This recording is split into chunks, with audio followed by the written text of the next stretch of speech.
Saat itu saya lagi di Kamboja, saya dapat direct message dari Fajar Nugros, apakah Balada Siroy available, kata dia. Lalu setelah pulang saya kontak dia, kami berkomunikasi lewat telepon dan mereka datang. Kenapa Roy?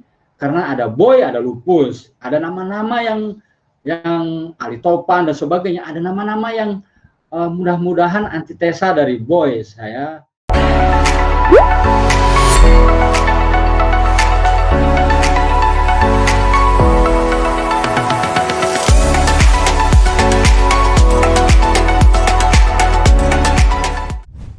Halo semua, saya saat ini bersama Mas Golagong. Ini adalah penulis legendaris nih, penulis Balada Siroy.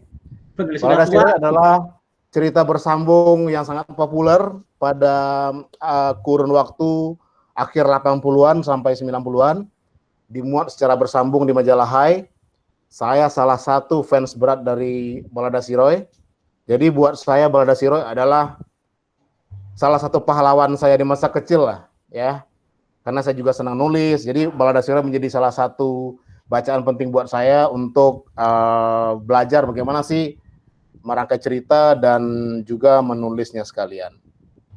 Saat ini kita bersama Mas Golagong, kita ingin nanya-nanya nih karena Balada Siroy segera difilmkan, diangkat ke layar perak oleh IDN Pictures dengan sutradara Fajar Nugros yang juga teman saya. Bagaimana sih akhirnya bisa bekerja sama dengan produser film untuk mengangkat Balada Siroy ke layar perak? Karena kan sebetulnya dari saat terbit sampai sekarang kan udah lama banget ya Mas Gong. Ya, 30 tahun. Ya. Ya, saya ingat tahun 90-an itu kan di layar bioskop itu yang film sequel itu Lupus dan Catatan Si Boy. Ya, saya ini perilakunya menyimpang. Jadi saya tidak begitu antusias berada di pusaran itu. Jadi memang strategis kalau misalnya Lupus, Boy, lalu antitesanya Roy. Kalau masih sombong lah saya, masih nggak butuh duit. Jadi lebih keren gitu ya, film Roy itu, tokoh Roy itu ada di benak pembaca. Saya juga menyukai itu, membayang-bayangkan Roy ini seperti apa. Beberapa kali upaya-upaya untuk merayu saya difilmkan, saya abaikan. Lalu muncul film Si Roy versi Rian Hidayat. Saya prihatin lah ketika mereka ada kecelakaan, 2 tewas krunya, kemudian pemainnya juga kecelakaan dipulangkan ke Praha. Itu semakin membuat saya tidak begitu berminat difilmkan. Tapi semua berubah ketika saya menikah lalu membangun Rumah Dunia. Itu tahun 96. Saya waktu itu bekerja di sebuah stasiun televisi swasta nomor 1 di Indonesia. Ternyata dana itu juga tidak mencukupi, idealisme butuh ongkos. Akhirnya saya merelakan film Balada Siroy, ada yang membeli waktu itu, Erna Santoso, tapi kena krismon, gagal. Lalu tahun 2000 ada juga PH bikin demonya, gagal juga. Lalu Indika Entertainment bikin sinetronnya, berhasil, 26 episode. Saya punya dana untuk membangun Rumah Dunia. Kemudian gagal tayang di Indonesia, tayangnya di Malaysia. Lalu muncul lagi PH, siapa lagi ya, tahun 2005, tahun 2012, bahkan sudah ditunjuk Ramon Tungka. Saya mohon maaf sekali ya kepada Ramon Tungka. Ya, saya tidak punya daya upaya lagi. Batal juga. Tahun 2015 juga ada satu anak muda datang ke Rumah Dunia, saya luluh lagi. Tapi setelah 3 tahun gagal juga. Nah, saat itu saya lagi di Kamboja, saya dapat direct message dari Fajar Nugros, apakah Balada Siroy available, kata dia. Lalu saya setelah pulang saya kontak dia, kami berkomunikasi lewat telepon dan mereka datang. Nugros sama Santi ya, produser. Dan pendekatannya bagus. Dia bercerita bahwa pernah suatu hari di Jogja ikut pelatihan menulis di mana saya jadi mentornya. Kemudian dia ingin sekali bertemu saya, tapi panitia mengusir dia karena dia tidak termasuk di komunitas itu. Saya kalau mengenang cerita ini suka sedih ya. Nah itu yang sering diulang-ulang oleh Nugros. Kemudian akhirnya melihat keseriusan dia bilang saya akan berdialog tentang skenario, tentang film, dan tetap setting lokasinya di Serang tidak diubah. Bahkan Nugros datang ke perayaan 30 tahun Balada Siroy di Rumah Dunia. Dia presentasi, dia membuka diri kepada para pembaca Balada Siroy garis keras, sehingga para pembaca Balada Siroy garis keras itu juga mengizinkan, udah Gong difilmkan saja. Akhirnya tahun 2018 ya saya menandatangani kontrak, tapi 2 tahun lama juga tuh. Saya bilang ini durasinya kan 3 tahun. Kalau 3 tahun ini gagal lagi, saya mau peti eskan sajalah Balada Siroy. Memang nasibnya hanya ada di film para pembaca di benaknya. Tapi ternyata tiba-tiba Nugros bilang, Mas, jadi Mas. Pemainnya Abizar, Al-Ghifari, Fani, dan sebagainya. Lalu 16 Desember di launching. Ya, saya merasa bahwa memang barangkali Nugros memang disiapkan untuk itu. Persiapannya sejak tahun 2018 hingga sekarang menunjuk Salman Aristo, Hasan Aspahani terlibat juga di develop story-nya. Jadi rupanya para pembaca Balada Siroy itu ditunggu dewasa gitu ya. Lalu kemudian datang ke saya pikir ini saya pikir ini campur tangan semesta ya, campur tangan Tuhan. Itu Bud, awalnya dari saya ceritanya. Menarik ya perjalanan naskah Balada Siroy untuk naik atau sampai ke layar perak ya. Ya. Dan yang menariknya akhirnya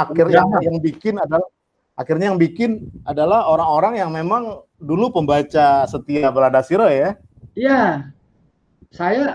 Siapa bisa menduga, saya ketemu Hasan Aspahani di Batam, waktu itu temu sastrawan Indonesia, lalu saya di entertain sama Hasan, ngobrol gitu ya. Saat itu tidak pernah terbayang, kata Hasan, tiba-tiba dia disodori naskah oleh Salman Aristo untuk bantu dia. Salman Aristo penulis skenarionya, Salman yang membantu mendevelop ceritanya. Jadi kata Hasan, siapa menduga gitu, saya pembaca Balada Siroy, kemudian terpengaruh puisi-puisinya, lalu tiba-tiba dilibatkan dalam produksi film. Nah ini ya akhirnya saya memasrahkan diri bahwa saya harus ikhlas bahwa film itu adalah karya sutradara. Sudah ahli wahana, selesai saya di situ. Oke, Mas Gong, ya, bisa diceritakan nggak sebetulnya dari awal itu bagaimana sih muncul ide bikin Balada Siroy, kenapa namanya Siroy, terus settingannya kenapa seperti itu ya? Silakan Mas. Kalau teliti gitu ya, saya anak sastra, jadi anak sastra, saya mulai mencatat fenomena remaja tahun 80-an itu tahun 81 kelas 1 SMA. Ya saya punya latar belakang membaca karya-karya sastra, sehingga pada akhirnya setiap orang yang senang membaca, pada akhirnya dia akan menulis. Nah, itu secara alamiah saya mencatat setiap peristiwa saya, peristiwa teman-teman dengan imajinasi, saya catat di buku harian. Itu kelas 1 SMA.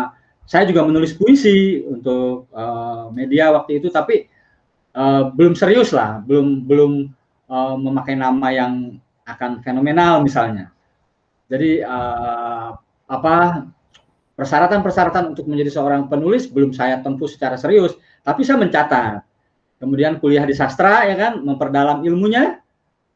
Saya terutama bapak sama emak selalu bilang segala urusan jika dikerjakan bukan ahlinya maka hancur. Nah, saya juga beranalogi kalau saya ingin jadi penulis ya tidak sekadar membaca saja, tidak sekedar berhayal, tapi juga mempelajari ilmunya. Nah, semuanya saya siapkan. Di samping tadi perilaku saya menyimpang ya.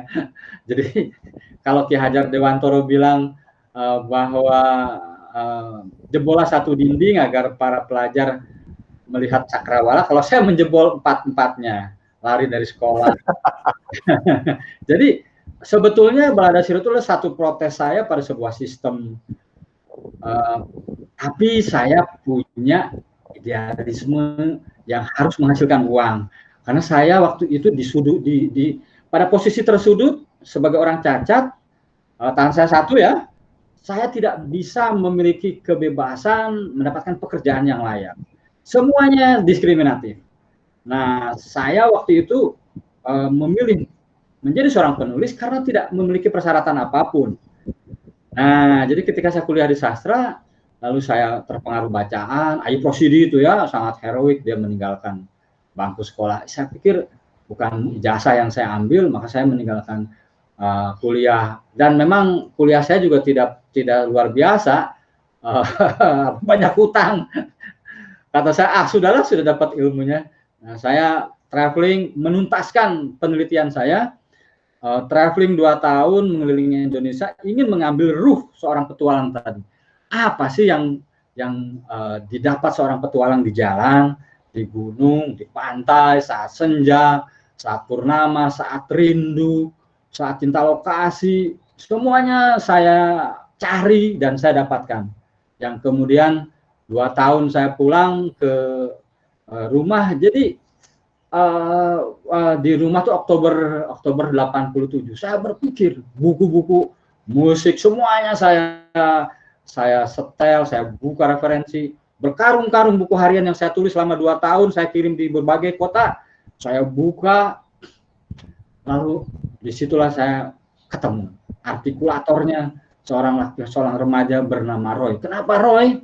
Karena ada Boy, ada Lupus, ada nama-nama yang Ali Topan dan sebagainya, ada nama-nama yang mudah-mudahan antitesa dari Boy. Saya ketemu namanya Roy.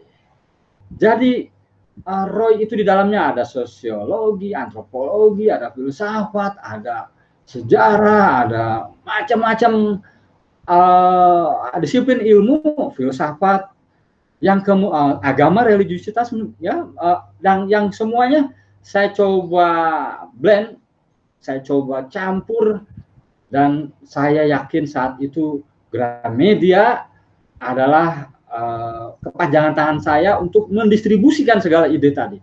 Karena pada masa itu dia mendominasi Gramedia itu ya.